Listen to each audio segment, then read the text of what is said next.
নজর রাখতে হচ্ছে একেবারে ডোনাল্ড ট্রাম্পের আবারও চরম মন্তব্য, চরম হুঁশিয়ারি দিচ্ছেন, এবার পারমাণবিক হুঁশিয়ারি দিচ্ছেন রাশিয়ার বিরুদ্ধে। আর এমনই ঘটনায় কিন্তু রীতিমতো চাঞ্চল্য তৈরি হচ্ছে আন্তর্জাতিক মহলে। ইতিমধ্যেই বিশ্ব দরবারে এই একটি বিষয় নিয়ে কিন্তু জলঘোলা পরিস্থিতি তৈরি হচ্ছে। সত্যতার কাছে যাব আমরা, সত্যজিৎ রয়েছে বিশেষ প্রতিনিধি, আমাদের সহকর্মী, তার কাছে যাব, কথা বলবো আমরা। ইতিমধ্যেই একটা বিষয়, ডোনাল্ড ট্রাম্প ऐसे कोई सगा नहीं जिसको ডোনাল্ড ট্রাম্পের ঠগা নেই, এই বিষয়ে এই প্রবাদ বারংবার মন্তব্য হচ্ছে গোটা বিশ্ব রাজনীতিতে। ইতিমধ্যে ডোনাল্ড ট্রাম্পের বারংবার এমন মন্তব্য, আবারও তিনি মন্তব্য দিচ্ছেন রাশিয়ার উদ্দেশ্যে। তিনি বলছেন দুটো নিউক্লিয়ার সাবমেরিন তিনি নিযুক্ত করেছেন, অর্ডার দিয়েছেন যাওয়ার জন্য। অর্থাৎ আবারও কোথাও একটা তৃতীয় বিশ্বযুদ্ধের একটা আকার, তৃতীয় বিশ্বযুদ্ধের মনোভাব এমনকি তৈরি হলে হতে পারে। সত্যজিৎ, দেখো, ডোনাল্ড ট্রাম্প মানে চমক, কারণ 47তম প্রেসিডেন্ট পদে শপথ নেওয়ার পর থেকে তিনি যে পদক্ষেপগুলো নিয়েছে বা যে কোনো সিদ্ধান্তগুলো নিয়েছে প্রত্যেকটা ক্ষেত্রে কিন্তু আন্তর্জাতিক মহলে বারবার কিন্তু চর্চা চলেছে। তুমি দেখো, প্রথম দিকে ডোনাল্ড ট্রাম্প বিশেষ করে অভিবাসীদের যারা আমেরিকায় বসবাস করতেন তাদের নিয়ে একটা বিতর্ক তৈরি হলো, সেখানে কিন্তু লস অ্যাঞ্জেলেসে ভয়ঙ্কর আগুন জ্বললো। এবং তারপরে ডোনাল্ড ট্রাম্পের নানান বিবৃতি যদি বলি, কখনো শপথ নেওয়ার পর তিনি বলেছেন, তাকে শুভেচ্ছা জানিয়েছেন ভ্লাদিমির পুতিন। এই যে বিতর্ক পাশাপাশি আরও তোমাকে সাথে যোগ করবো যে ইসরায়েল ইরান যে যুদ্ধ হলো, সেখানে কিন্তু ডোনাল্ড ট্রাম্পের পদক্ষেপ নিয়ে কিন্তু বা তার মন্তব্য নিয়ে কিন্তু আলোচনা সারা বিশ্বেই রয়েছে। এবং তুমি দেখো, কিছুদিন আগে আমরা যেটা দিলাম থাইল্যান্ড এবং কম্বোডিয়ার যে যুদ্ধ, সেখানে কিন্তু ডোনাল্ড ট্রাম্প নিজে বিবৃতি দিয়েছেন যে তিনি যুদ্ধ, বিশেষ করে ব্যবসায়িক হুঁশিয়ারি দেওয়ার জন্যই বলা যেতে পারে এই যুদ্ধ থেমেছে। এবং ভারত পাকিস্তান ক্ষেত্রে ঠিক সেখানে কিন্তু ডোনাল্ড ট্রাম্প আগ বাড়িয়ে বলা যেতে পারে যে তিনি বারবার বলেছেন যে ভারত এবং পাকিস্তানের যে যুদ্ধ, সেখানে তিনিই যুদ্ধ থামিয়েছে।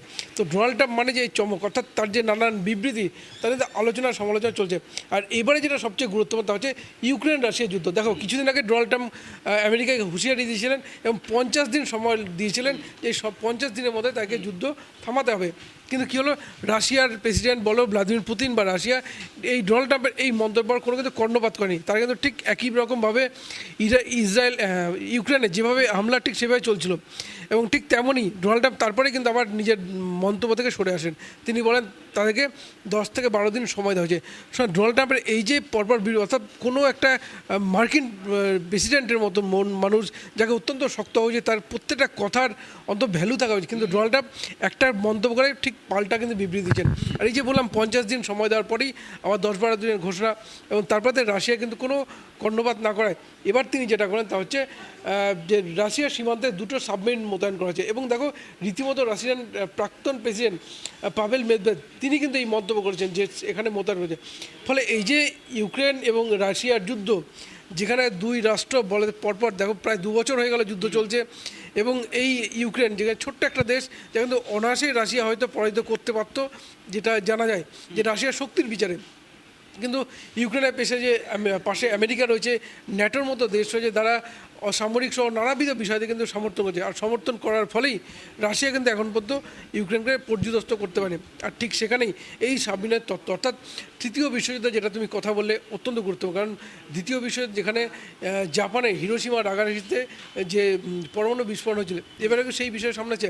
দেখো, এই যে ইউক্রেন এবং রাশিয়ার যুদ্ধ, সেখানে পরমাণু যুদ্ধের বিষয়টা কিন্তু সামনে এসছে। কারণ অনেক দিন আগে থেকে রাশিয়া পারমাণবিক হামলা করবে কিনা এই নিয়ে কিন্তু নানান বিবৃতি এসছে, এবং রাশিয়ার পক্ষ থেকে তুমি দেখো পরপর কাউন্টার করা হলেও পারমাণবিক পথে হাঁটার কিন্তু তেমন কোনো পদক্ষেপ কিন্তু দেখা যায়, কিন্তু তারা কিন্তু সর্বশক্তি থেকে যুদ্ধ করে। কিন্তু আমেরিকার এই যে সাবমেরিন মোতায়েন, এটাও কিন্তু একটা কিন্তু অত্যন্ত আলোচনা এবং চর্চার বিষয়, যে এই যে যুদ্ধ চলছে দুই দেশের মধ্যে, বা ডোনাল্ড ট্রাম্পের যে সময় বেঁধে দেওয়া, প্রথমে 50 দিন, পরবর্তী 10 দিন, এবং রাশিয়ায় কর্ণপাত না করার পরেই কি তিনি এই পথে হাঁটলেন, নাকি এর মধ্যে কোনো তেমন কোনো নেই? কারণ রাশিয়ার যে প্রাক্তন প্রেসিডেন্ট পাভেল মেদভেদ তিনি যে কথা বলেছেন দুটি সাবমেরিন মোতায়েন, কারণ আমেরিকার পক্ষ থেকে কিন্তু এখনও কিন্তু রাশিয়ার এখানে দুটো সাবমেরিন মোতায়েন রয়েছে কিনা সঠিকভাবে কিন্তু স্পষ্ট নয়। ফলে এটাও কিন্তু গুরুত্বপূর্ণ। কিন্তু যেটা প্রশ্ন তা যদি সাবমেরিন মোতায়েন থাকে, তাহলে এই দুই দেশের মধ্যে যুদ্ধ, যেখানে দেখো ডোনাল্ড ট্রাম্পের কথা যদি আমরা বলি, তিনি যেখানে ভারত পাকিস্তান যুদ্ধের ক্ষেত্রে তিনি বারবার বলেছেন তিনি যুদ্ধ থামিয়েছেন, ইসরায়েল ইরানের ক্ষেত্রে সেখানেও বলা হয় তিনি যুদ্ধ থামিয়েছেন, এবং কম্বোডিয়া এবং থাইল্যান্ড সেখানেও ডোনাল্ড ট্রাম্প বিবৃতি দিয়েছেন তিনি যুদ্ধ থেমেছেন এবং তিনি ব্যবসায়িক হুমকি দিয়ে ফলে রাশিয়ার ক্ষেত্রেও কিন্তু ঠিক একই গিয়ে পদক্ষেপটা নেবেন বা এরকম পথে গিয়ে হাঁটতে পারেন সেটা কিন্তু প্রশ্ন। কারণ রাশিয়ার অবস্থান আমরা দেখি ইতিহাস সাক্ষী রয়েছে, রাশিয়া বরাবরই আমেরিকা যদি ডান দিকে যায় রাশিয়া বাঁ দিকে যাবে, এটাই কিন্তু হয়েছে। দেখো ইসরায়েল এবং ইরানের যুদ্ধ হঠাৎ করে থেমে দেওয়ার পেছনেও কিন্তু রাশিয়ার একটা বড় ভূমিকা রয়েছে। কারণ ইরানে যখন আমেরিকা হামলা চালায় ঠিক সেখানে কিন্তু রাশিয়ার প্রেসিডেন্ট ভ্লাদিমির পুতিন তিনি আমেরিকাকে এক কথায় হুঁশিয়ারি দিয়েছিলেন এবং তারপরে দেখা গেল যুদ্ধ থেমে গেল। ফলে রাশিয়ার এই যে কড়া অবস্থানটা এটাও কিন্তু এখানে চর্চার বিষয়। ফলে আমেরিকার এটা হুমকি দেওয়া নাকি এই যুদ্ধ থামানোর জন্য কোনো পদক্ষেপ ঘটা। কারণ ইসরায়েল ইরান পর্ব গেল, ইউক্রেন অত্যন্ত গুরুত্বপূর্ণ একটা দেশ। কারণ বলা চলে আমেরিকার সমস্ত ক্ষেত্রে বা জো বাইডেন তার পরামর্শেই বা আমেরিকার একদম পুরোপুরি সমর্থন নিয়েই কিন্তু ইউক্রেন রাশিয়ার বিরুদ্ধে যে হামলায় লড়াইটা করে আসছিল বা তাদের সমর্থনেই পাল্টা বিবৃতি দিয়ে আসছিল, যার ফলে যুদ্ধটা কিন্তু এখানে হয়তো আন্তর্জাতিক একটা চাপ তৈরি হতে পারে আমেরিকার ওপর। কারণ যেহেতু তাদের সমর্থন পুরোপুরি আসছে ইউক্রেন, ফলে তাদের সেই চাপের ফলে কি যুদ্ধ থামানোর জন্য এই কৌশল, এটাও কিন্তু একটা চর্চার বিষয়। কিন্তু যেটা গুরুত্বপূর্ণ তা হচ্ছে রাশিয়া কিন্তু বরাবরই আমেরিকার বিরোধী অবস্থান নিয়ে থাকে। আর এই বিরোধী অবস্থানটা কিন্তু নতুন নয়, কারণ কয়েক দশক ধরে চলে আসছে, বরাবরই চলেছে। এবং আজকের এই যুদ্ধের ক্ষেত্রে বা আমেরিকার এই যে সাবমেরিন মোতায়েন এটা যদি সত্যি হয়ে থাকে তাহলে পাল্টাও কিন্তু খুব শীঘ্রই দেখা যাবে। কারণ রাশিয়া আমেরিকার বিরুদ্ধে অবস্থানের ক্ষেত্রে চুপ করে যে বসে থাকার দেশ নয়, তা কিন্তু আমরা বিভিন্ন ক্ষেত্রেই দেখেছি। কিন্তু এটা কি কোথাও একটা উত্তেজনা তৈরি করার চেষ্টা ডোনাল্ড ট্রাম্পের? কেননা দেখো যেখানে হয়তো রাশিয়ার সঙ্গে যে সমস্ত দেশগুলোর ভালো সম্পর্ক, ভারতও তার মধ্যে রয়েছে অন্যতম, আর সেখানে হয়তো ভারতের সঙ্গে বা রাশিয়ার সঙ্গে যে সমস্ত দেশগুলো ভালো সম্পর্ক সেই দেশগুলোকে টেটের দিক থেকে একবারে ভাতে মারতে চাইছে, একটা পরিকল্পনা করছে। কিন্তু যদিও সেই পরিকল্পনা একেবারে স্বার্থ পাবে না ডোনাল্ড ট্রাম্প, আর সেখানেই মূলত পরবর্তীতে এই যে উত্তেজনা একটা পরিস্থিতি তৈরি করে রীতিমতো সমস্ত দেশ হয়তো ঝুঁকে পড়তে পারে আমেরিকার দিকে, এই চিন্তাভাবনা নিয়ে কি পথে এগোচ্ছে? দেখো এখানে আমেরিকার চাপ কিন্তু যথেষ্ট রয়েছে। তার কারণ তোমাকে ব্রিক্স সম্মেলনের কথা বললো, লাস্ট যে ব্রিক্স সম্মেলন হয় সেই ব্রিক্স সম্মেলনের যেটা অত্যন্ত গুরুত্বপূর্ণ আলোচনার বিষয় ছিল তা হচ্ছে বিকল্প মুদ্রা, অর্থাৎ ডলারের বিকল্প মুদ্রা।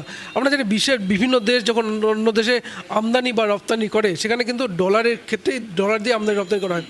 এবং এই যে রাশিয়া ইউক্রেন যুদ্ধের সময় আমেরিকা যেখানে রাশিয়ার ওপরে নিষেধাজ্ঞা জারি করেছিল, বিশ্বের বিভিন্ন দেশ রাশিয়া থেকে তেল কিনতে পারবে এই যে বিবৃতি, এবং ঠিক সেখানে ভারত যেখানে রাশিয়া থেকে তেল আমদানি করছে বা চায়নার আমদানি করছে, ঠিক সেখানে গুরুত্বপূর্ণ হয়ে উঠেছে বিকল্প মুদ্রা।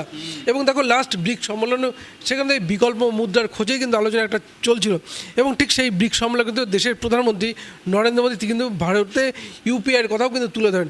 অর্থাৎ বিকল্প ভারতে ইউপিআই ব্যবস্থা, যেখানে ধরো যে কোনো ব্যাংকের অ্যাকাউন্ট ইউপিআইয়ের মাধ্যমে খুব সহজেই যে ট্রানজ্যাকশন করতে পারে, এই ব্যবস্থা কিন্তু ভারতবর্ষে একটা অর্থনৈতিক ক্ষেত্রে অত্যন্ত গুরুত্বপূর্ণ নবজাগরণ একটা তৈরি করেছে।